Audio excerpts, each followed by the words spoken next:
Welcome back to another podcast for Jed and Gary Wrestling.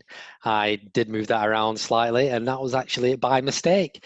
But nevertheless, it's a preview for Dynamite this week that will be happening on the 12th of August. Me and Gary are recording this on a Tuesday evening in British time, as being two Englishmen as we are.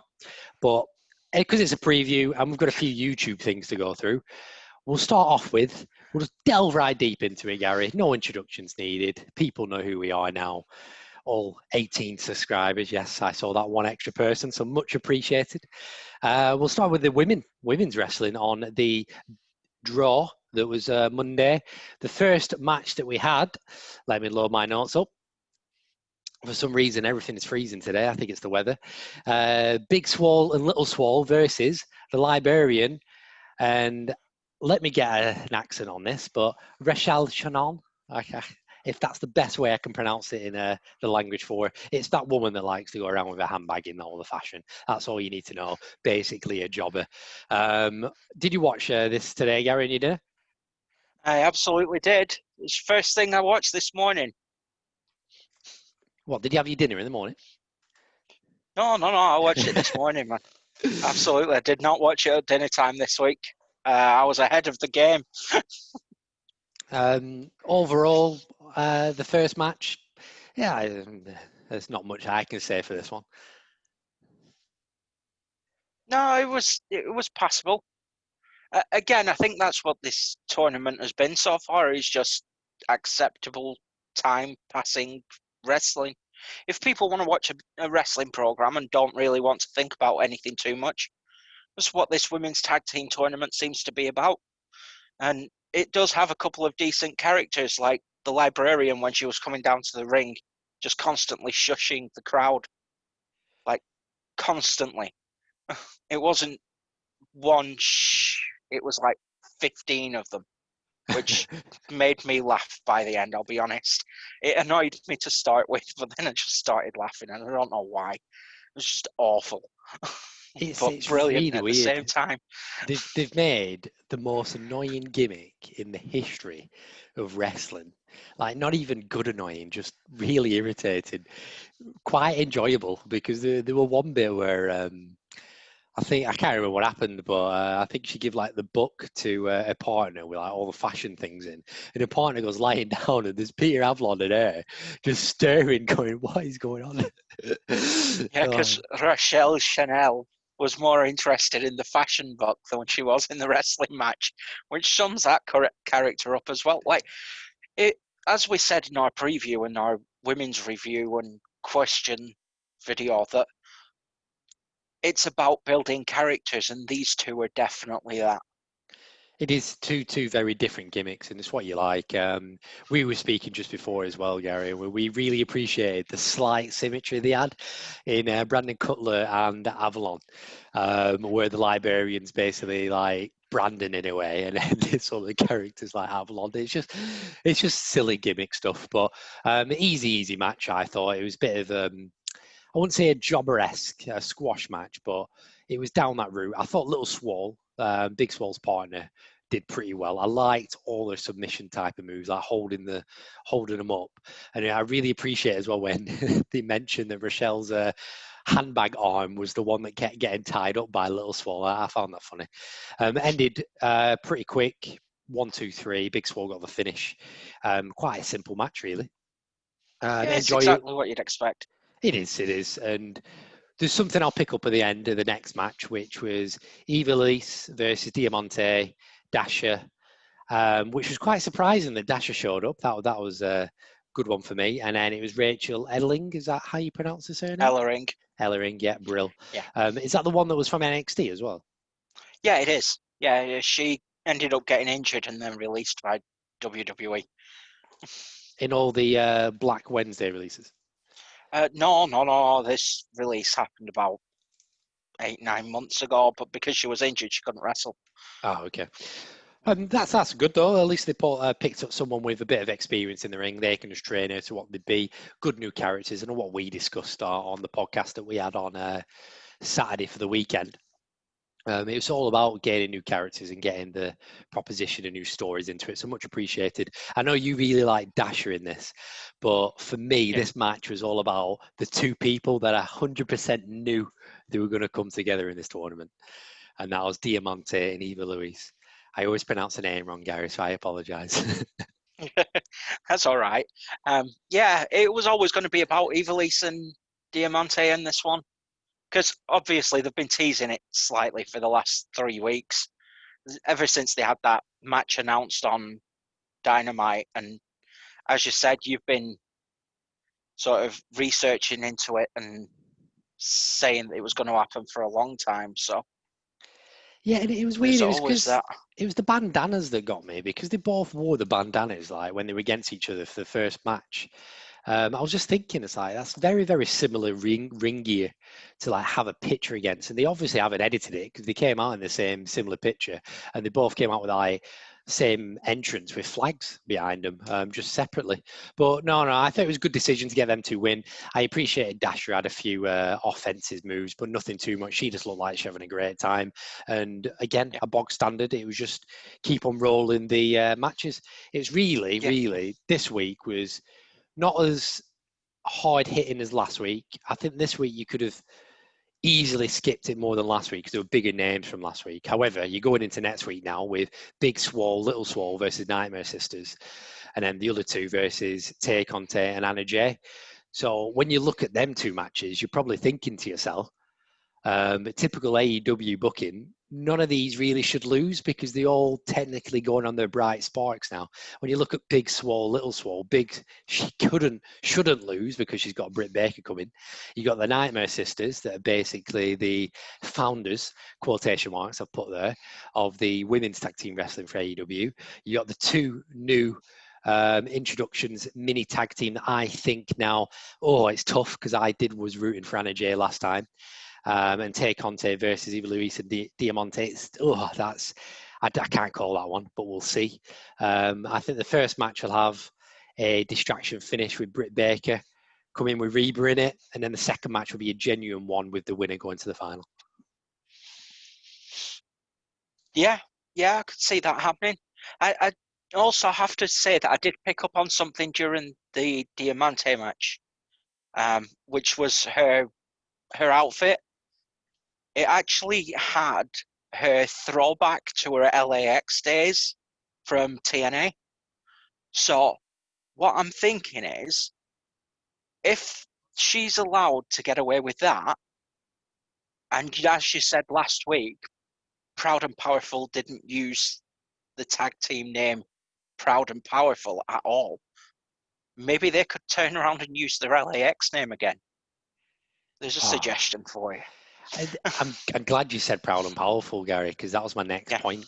Because when these two come out, I don't know if it was the flags because of like the heritage of where Ortiz and Santana are as such, New York and heritage behind them, but they felt very similar. It was like the female version of Proud and Powerful. Well, yeah, they've all had history with the Latin American Exchange, as TNA called them. So they've all had history in that sort of faction.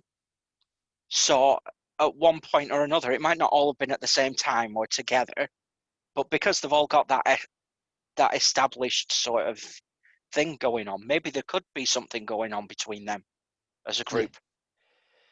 What's two women joining the inner circle, or when the inner circle dissolves, they join collectively as two tag teams in a mini stable? I wouldn't mind seeing that, to be honest, Gary. And very, very well done for spotting that because I had no clue. Yeah. It's just an outlandish prediction. It's not something that I'm guaranteeing will happen. It's just something that caught my eye. And with outlandish predictions, we are pretty well with 0 to 10. Well, actually, no, one of your outlandish predictions came true this week. So there is that. Oh, there's many of them that we've just thrown out. They're fantastic. So going deep into Dynamite. So it's not a mini pay-per-view as such. It's what me and Gary have many a time said. It's the mid-season finale, and they've actually give it a name. So they give it the Tag Team Appreciation Night from FTR. And coincidentally, FTR, one of their members, is injured. So that could actually work out well. But how do you think this night's going to go down, Gary? I think it's going to be hectic. Absolutely. I say this every week when it comes to AEW. I just think compared to like a different wrestling product, I just think you're going to throw everything at the wall and it's actually going to stick as opposed to other companies. It is, and that's the main bit. Keeping it there, keeping everything ready, and not throwing any ideas in the bus. Like, I know it's completely random, but I'll have a throwback to the Nightmare Collective. They stuck at it, even though many people hated it. They stuck at it up until they realised, no, we can't do it anymore. And if they keep at all this very, very stacked cards and extremely good booking, every week.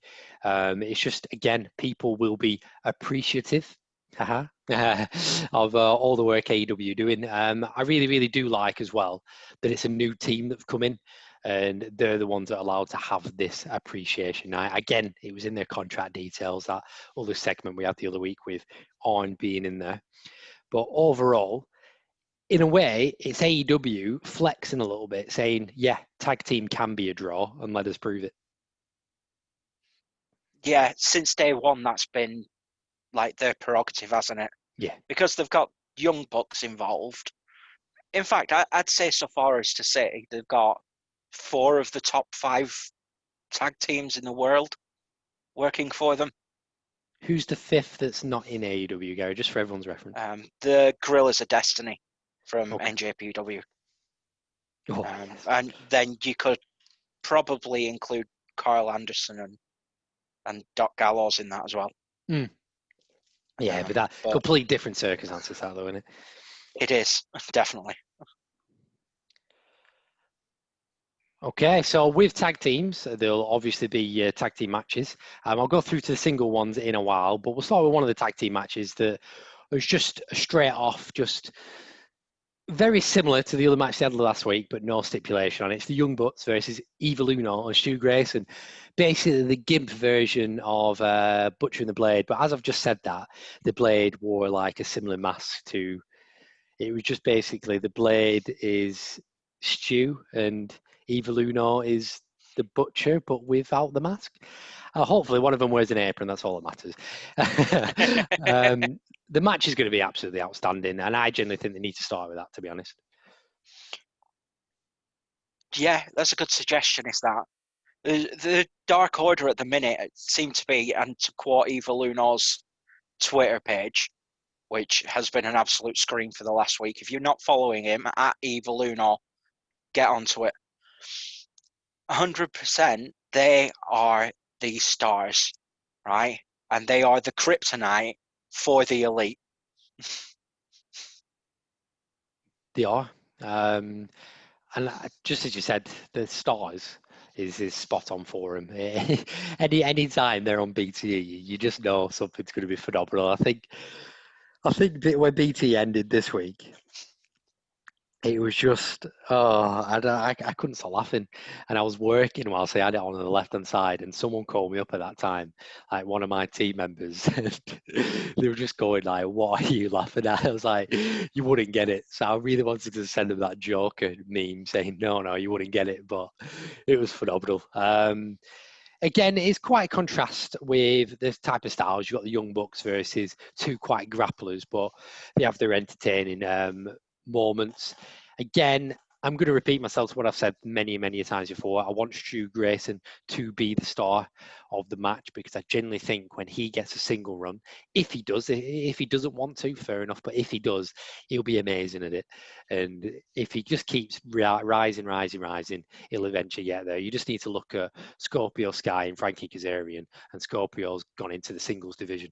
And that's where I feel like Stu will eventually go into down the line. And then Evil Uno could tag with Brody Lee, and then eventually when Brody gets a bit more of age, if that group is still together. And then the Young Bucks are just the Young Bucks. You're going to see thousands different flips here and there, just adrenaline, cocaine fueled wrestling. Just amazing. Yeah, the Young Bucks are special. I'm just going to leave it at that. Going off for one special person to another special person, which is Chris Jericho. So he's got his $7,000 jacket match with Orange Cassidy, who, if Orange loses, he has to give Jericho 7,000, and if Jericho loses, I don't think anything happens. I think he just loses a bit of his ego into a Pandora box. Either or, that's one of the few single matches we have for the night because it is tag team appreciation. So they are keeping it a bit light, but having these two on a singles match on a non-pay-per-view event, again, phenomenal, Gary. Yeah, I really appreciate getting these sort of matches for free. And they've got a track record of it as well. I just think that's a TNT sort of contracted thing, because if you look at any pro wrestling that has been in the past on TNT, they used to give out pay-per-view standard matches every week anyway. Yeah. I'm hoping that they don't do it to the extreme that the previous company did.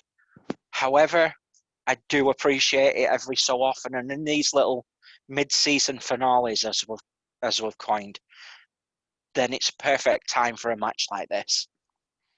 It is. Get the draws in, get the viewership in. These two have been a draw for AEW since the beginning. They just had that blip when the TNT title match got leaked and spoiled. But either or, that was a banging match as well. Nevertheless, these two are big draws, so they're just going to be amazing.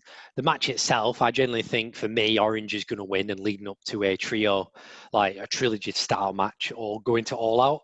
We did pick up the fact that they may have like a group match in our review, or I think preview from last week, with a few like best friends and a few other tag teams, like Inner Circle versus Best Friends again.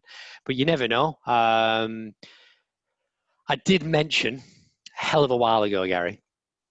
Well, actually, it wasn't a hell of a while ago because we only started doing our podcast like 2 weeks. But on our very, very first podcast, having a stipulation with the Inner Circle, Best Friends, and like Jungle Boy and Luchasaurus. I did hear this in another podcast, but I mentioned the stipulation, but they give the name. So, What Culture Wrestling? Michael Hamflet said, Blood, Orange, and Guts. Okay, and I mentioned Blood and Guts would have been perfect for these two as a 5v5 team. He just named the title.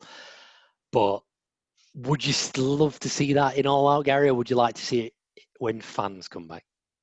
I've always said I'd love to see that match when the fans get back. It was postponed because the fans couldn't be there to watch it. So I get the feeling it's going to be pretty special when it happens, and I don't want to lose that interaction. Yeah. If you get what I mean. It's good though, because if you think about it now, you'll just look back with the Inner Circle ever since they've been feuding with a lot of different teams. You've now got like this team of best friends and friends collectively versus Inner Circle, so you can hit it there. You could also hit it with the Elite versus Inner Circle if you ever wanted to do it. And now with all the constant teasers with the Four Horsemen that we'll get into later on in the show.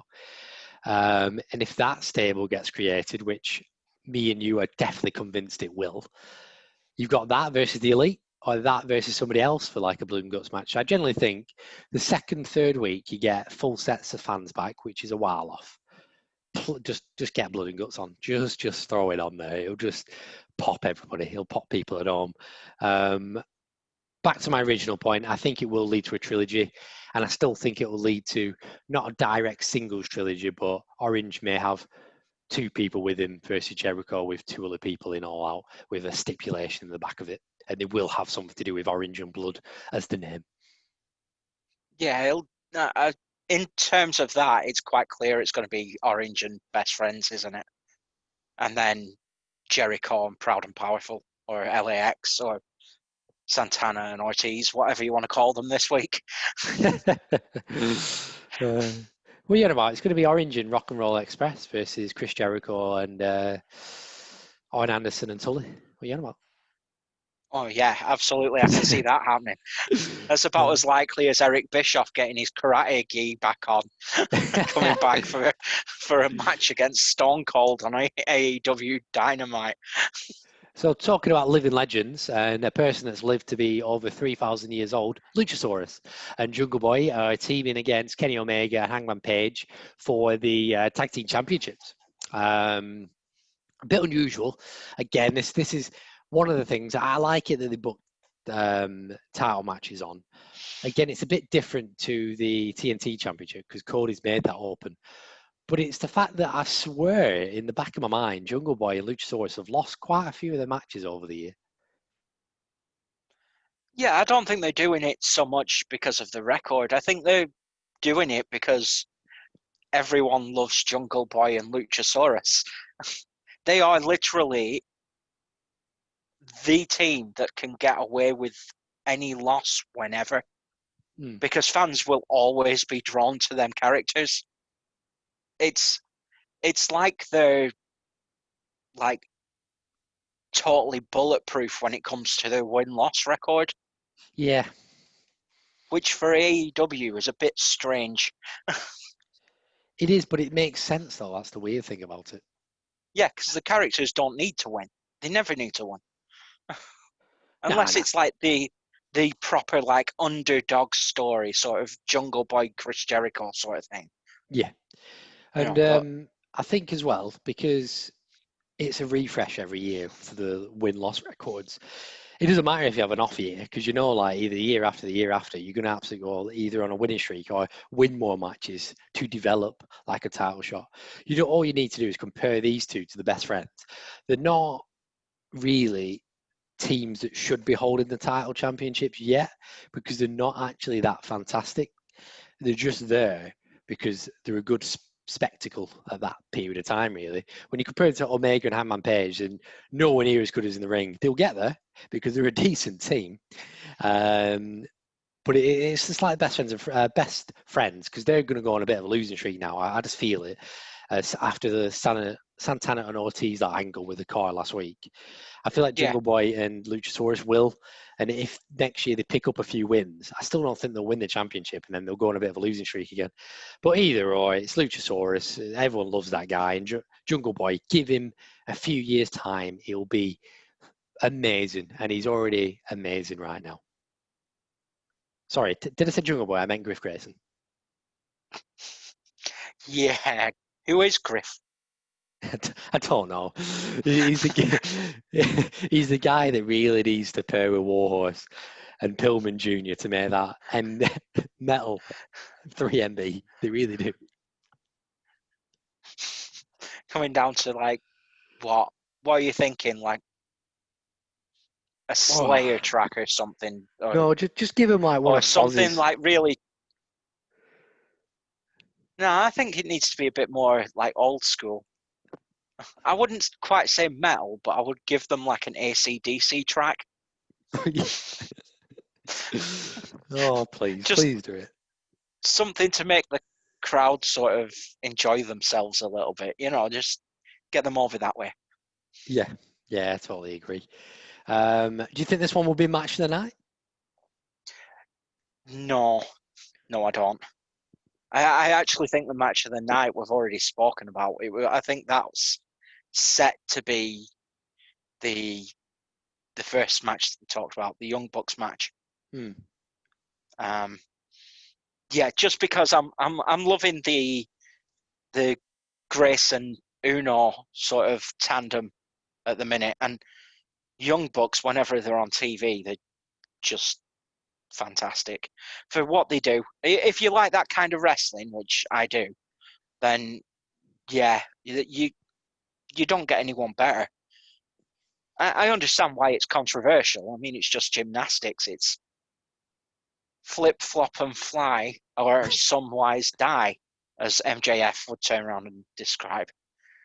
But to me, it's just fantastic watching people working at that speed. You just love your adrenaline cocaine rushed wrestling. That's all it is. Yeah, I think that's the way to describe it. Yeah.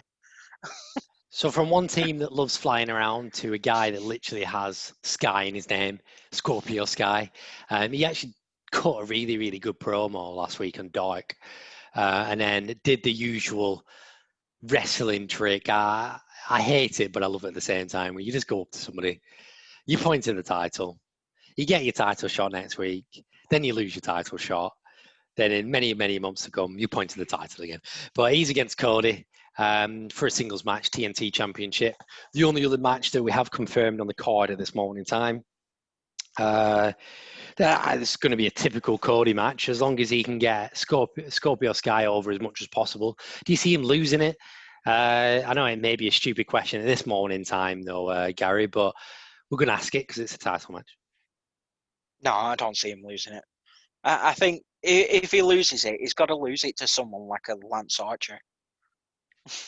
It has to be someone like that, or a Brian Cage. It has to be a monster. Surely. Monster among men. Nah, wrong promotion, that, Gary. No. That is not what I said. And I don't care whether he's evil and doesn't care or loves Alexa Bliss. I'm not interested, right? Braun Strowman in AEW is a no. I knew that was going to light a fuse for you for some reason. I just had a feeling. Yeah, just no. No. Again, this is where, because usually we see the TNT Championship either, most of the time, not all the time, most of the time, start it off or finish it off. This match just needs to be either second or second to last, and it needs to be short and sweet, this one, I think. I generally think Scorpio Sky needs to come in, show his ability, and Cody just needs to play pure heel in this match. And then on, just dotted around a little bit, just being a bit agitated, giving him the usual blah, blah, blah. And Scorpio Sky doing a mistake, and then Cody capitalizing for the win. For me, this match just needs to be quick. Even though I love watching Scorpio Sky, I don't have time for this match, unfortunately, for tonight. It's a bit of a weird one. It feels a bit out of place on Tag Team Appreciation Night, doesn't it?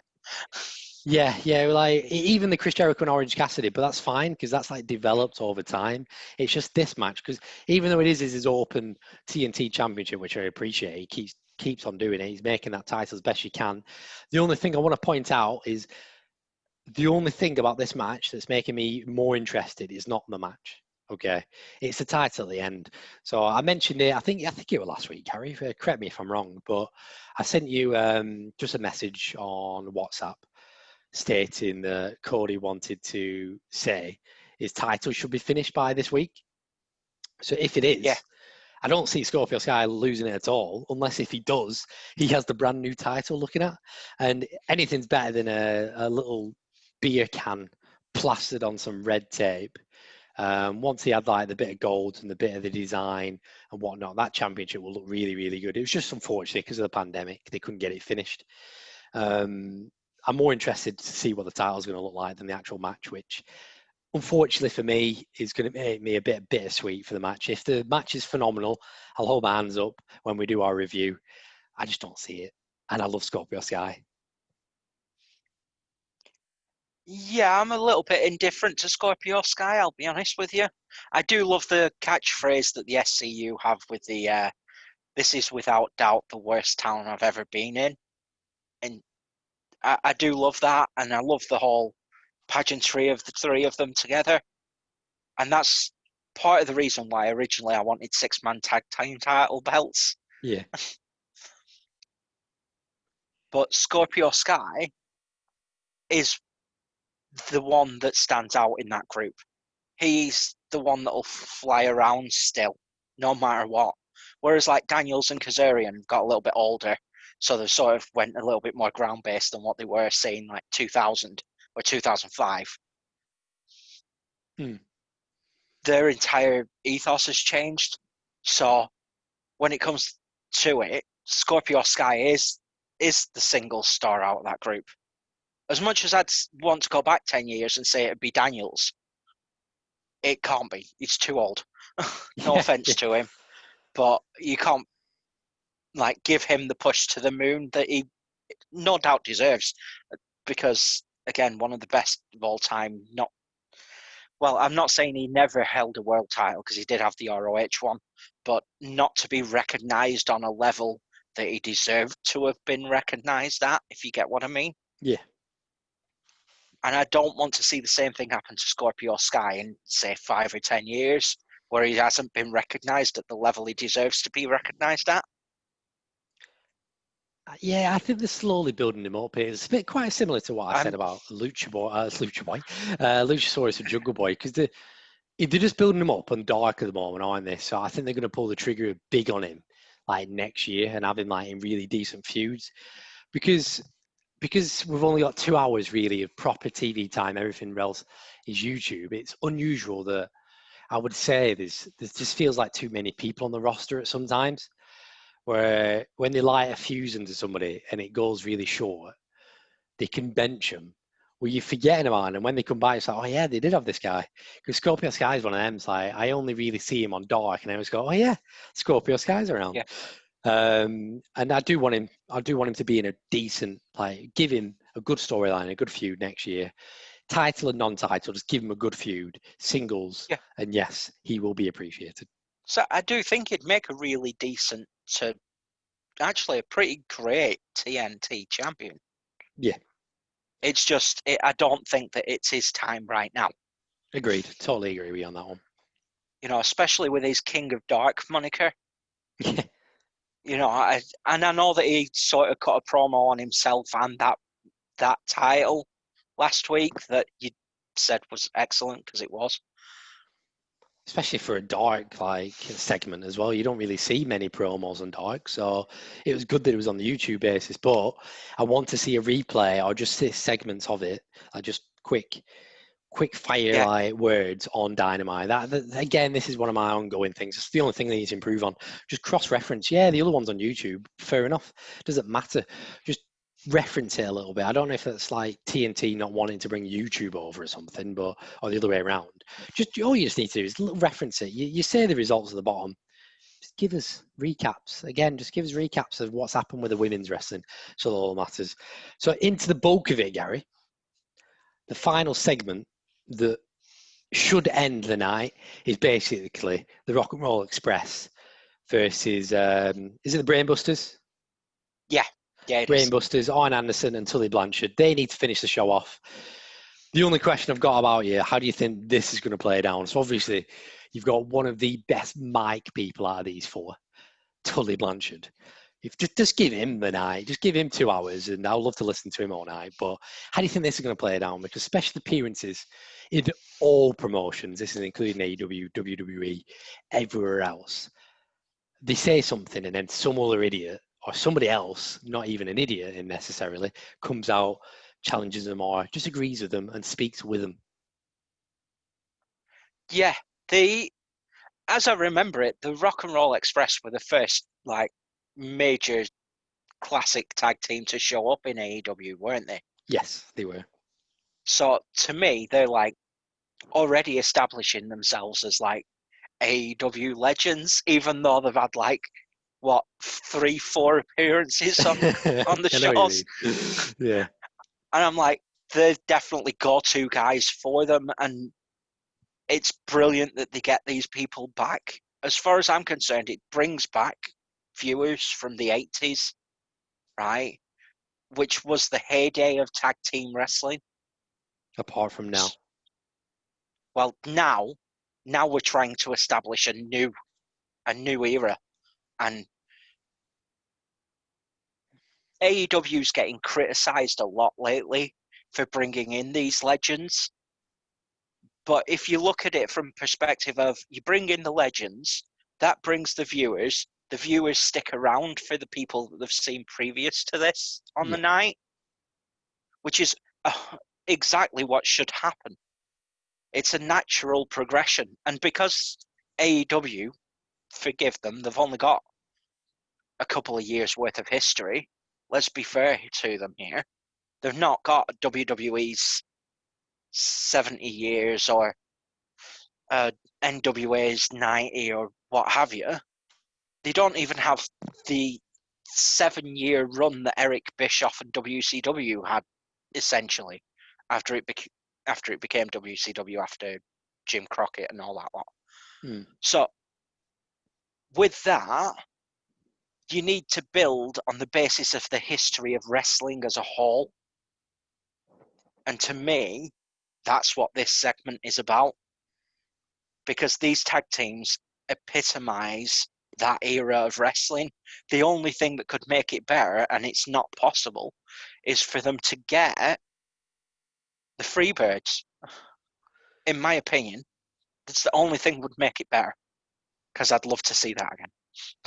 You never know, though, Gary, with the amount of, no, I wouldn't say the amount of legends, because no, that's very outlandish for me, but with the caliber of legends that are going over, you just need to look at Arn and Tully and everything they've done with the Four Horsemen, because I was very, very convinced in myself that they could possibly get Rick Flair, when his contract was in disarray with WWE, and then I was thinking, oh, that is interesting, but it didn't happen. Doesn't matter, and I think you're precisely right. You've hit the nail on the head when it comes to, again, it's the ratings talk, but it's needed for this episode because it's tag team appreciation. You can't appreciate the people here and now. You need to appreciate all ages, all sexes.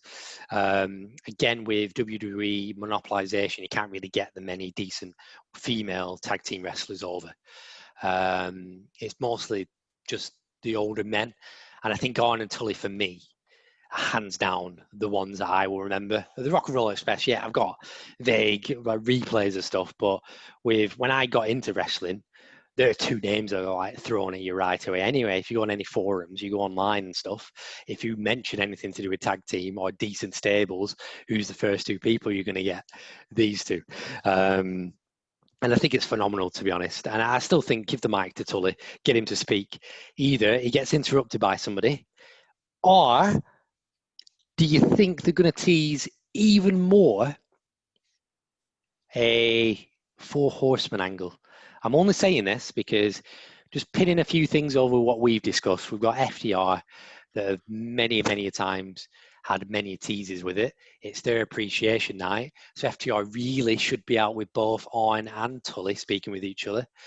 Arn Anderson's out, so you would expect Cody, which has been hinted again for the Four Horsemen, but with many others has been hinted. You could even get like a mini angle where Arn and Tully have like a punch out to the Rock and Roll Express just to heat things up slightly. And then not necessarily a Legends match because we won't want to see people over the age of 70 break the backs. Even though I would love to see Brock Lesnar doing that to Ric Flair sometime in WWE. But don't ask. But I think a little mini, because I know the Rock and Roll Express, did they do a Canadian Destroyer last time they were on TV? I think they did, just like everyone else in AEW at some point. Yeah, and even if they did a move on somebody, like get some jobbers out, because I know TH2 came back, two English people from last week, came back on Dark.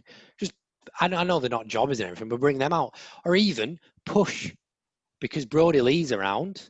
Push the Dark Order on them, have the Dark Order surround them or something, and say to the Dark Order, like say to Brody Lee that these like guys are not needed, and FDR come out and stuff, and then the Dark Order pound them, and then all four of these do like a silly move because Arn has mentioned and has teased that spine buster. He's been urging to use it ever since he's been in this promotion. And when Matt Cardona came back the other week, you were ready to take the Dark Order out, weren't you? So you never know. I just want these to have a good time, just have a bit of fun in the ring because they rarely get to anymore. They're mostly in the manager roles. I know the Rock and Roll Express haven't, but they could if they wanted to. I don't see them as a manager, but they could go down it. I think it just needs to be a fun segment. Get the people that have watched wrestling in their 80s on the TV. If they love the segment, if they love if they love AEW that night, they might be keeping it. They might choose it over NXT because we know where the 50 plus is. I just want in all fairness, right? Is that not another reason to have these legends on there? Is to get that demographic sort of get a stronghold with the 50 seconds for 50 plus crowd? Yeah, I do agree. And that's where they're struggling because all the hardcore fans are at different promotions, which to me, I'm getting more and more of a hardcore AEW fan as the days go on. And I'm only in my 20s. But as such, yeah, definitely. I've got a good question, though, for you afterwards, Gary, which will be interesting. But all in all, I want FTR and Tully and Arn to be the ones standing when AEW goes off or when it starts. If this is the first segment, I want these four to be in the ring when it goes on to break, or if it finishes, I want them four to be in the ring when it goes off air. That's all I want to say. Yeah, it'd be really, really strong booking that. I do want to see the whole like new Four Horsemen. I know we can't call them the Four Horsemen. I get that, but if they do get a theme music, right? Can I just go on record and say, for me, best theme music of all time, WCW Four Horsemen theme. If you haven't heard it, everyone out there and yourself, Jed, go on, check it out. It's got the greatest guitar riff and entrance music ever. I'm already Googling it, ready for after this. Awesome. Glad to hear it, mate. I don't know why, because you say we can't name the Four Horsemen. Magnificent Four, there you go. Rip off of a film, and it references Cowboys. Boom, happy days. And I actually watched it on the weekend as well. Cracking film, love it. So, Gary, my final wrestling question for you then. If you have to pick one legend to join, I know that we both mentioned The Rock, which is a legend, but he's wrestling. So a legend that can't wrestle technically, who would you bring into AEW? Just as a draw. Sting. But he can wrestle. He'll wrestle when he's 100. He can't wrestle. He can. He can't wrestle. No. His back and his neck are shattered, just like Stone Cold's. Sting. Sting, yeah. My own personal preference there has completely clouded the question, right? And completely clouded my answer. But he is my favourite of all time, so I'm not going to turn around and pick anyone else. I'm loyal to that man to the end. I swear. He is amazing, but he can still wrestle. I still wanted him to short with Darby Allin for some reason, but I think he could be one though that could just show up and be a person that, a bit like Arn and Tully or the Rock and Roll Express, they just show up every now and again. Because I know we haven't really seen much of Tully as much as you do with Arn, which is quite weird in a way because Tully's so good with the mic. Like him on Dynamite is like Jake the Snake with the mic, and there's so many people that are just rushing through my head now. So I need to singleize an answer for you. I would say Mick Foley only because he's my favourite, but I'm not choosing him. Well, if Sting could wrestle, so could Mick Foley. Yeah. There's your answer. Everyone can still wrestle. It's an act at the end of the day. It is. You can do like some jobber moves. It's just who can take a bump and who can't. That's your problem. I'm thinking here. There's many people I'm like rushing through my head, but I might just go back to my Ric Flair, only because the fact that if he shows up, I don't think he will now. Because the greatest of all time, isn't he? One of the greatest of all time, definitely. And if he showed up, you've got the tease of the Four Horsemen, as I said before. You've got charisma basically oozing from your ears and your eyes because everything that he does, and all you need to do is you don't need to give him entrance music at all, do you? You need to do his signature woo whilst he's interrupting Cody or something. Or even Jericho. Him interrupting Jericho would just be brilliant. And then I've just got loads of people in the ring at this moment in time. I've got Taz in the ring with Jericho and Cody, and then Ric Flair just casually showing up, and then Moxley deciding to paradigm shift him. I don't know why this is going through my head. And I think for draws wise, when you look at the level of prestige, I think Ric Flair would pass on and Tully for the numbers of people you'll get in as well. For draws over 50. Yeah, well, it's like I said, Ric Flair, you can't argue with the 16-time world champion. No, you can't. I'm not even putting up an argument against him, but 100% my answer is sticking with Sting. I can't believe you picked Sting. Can't. Why not? I just because Who I else can't. would you pick? I know. It's Ric Flair. There you go. But that's not realistic. So No, it isn't. It really isn't. And Sting is like next from you. Raven. There you go. Happy days. Raven would be pretty cool. He has shown up. He just needs to come on the ring. That's it. He was in that in the stands at Yeah, one time. yeah, he was teased as the leader of Dark Order, wasn't he? Yeah, which I Yeah. really appreciated, to be honest. Yeah, me too. But I just was so relieved when it wasn't him because he's had so many failed different sort of like stables. It's unreal. Yeah, I know what you mean. Yeah, I didn't want to add the Dark Order to the end of that list. And I think Brother Lee was the best choice ever now, when you look back at it. So, Gary, is there anything else you want to speak about before we finish it off? No, I'm good this week. I just hope everyone enjoys the episode of Dynamite as much as we will. And don't forget to like, subscribe, and turn on them notifications. And where can they follow you on Twitter? At GeForce for Life. That's with a number 4 and a Y instead of an I. And you'll get mine eventually, guys. I'm just a bit more not cautious. I don't use Twitter as much as what Gary does. We only use it for our main account anyway. So when we get them swapped over, he can have them details. But please follow Gary. Please, please, please, please, please. And as Gary mentioned, all of you have a good night. Thank you.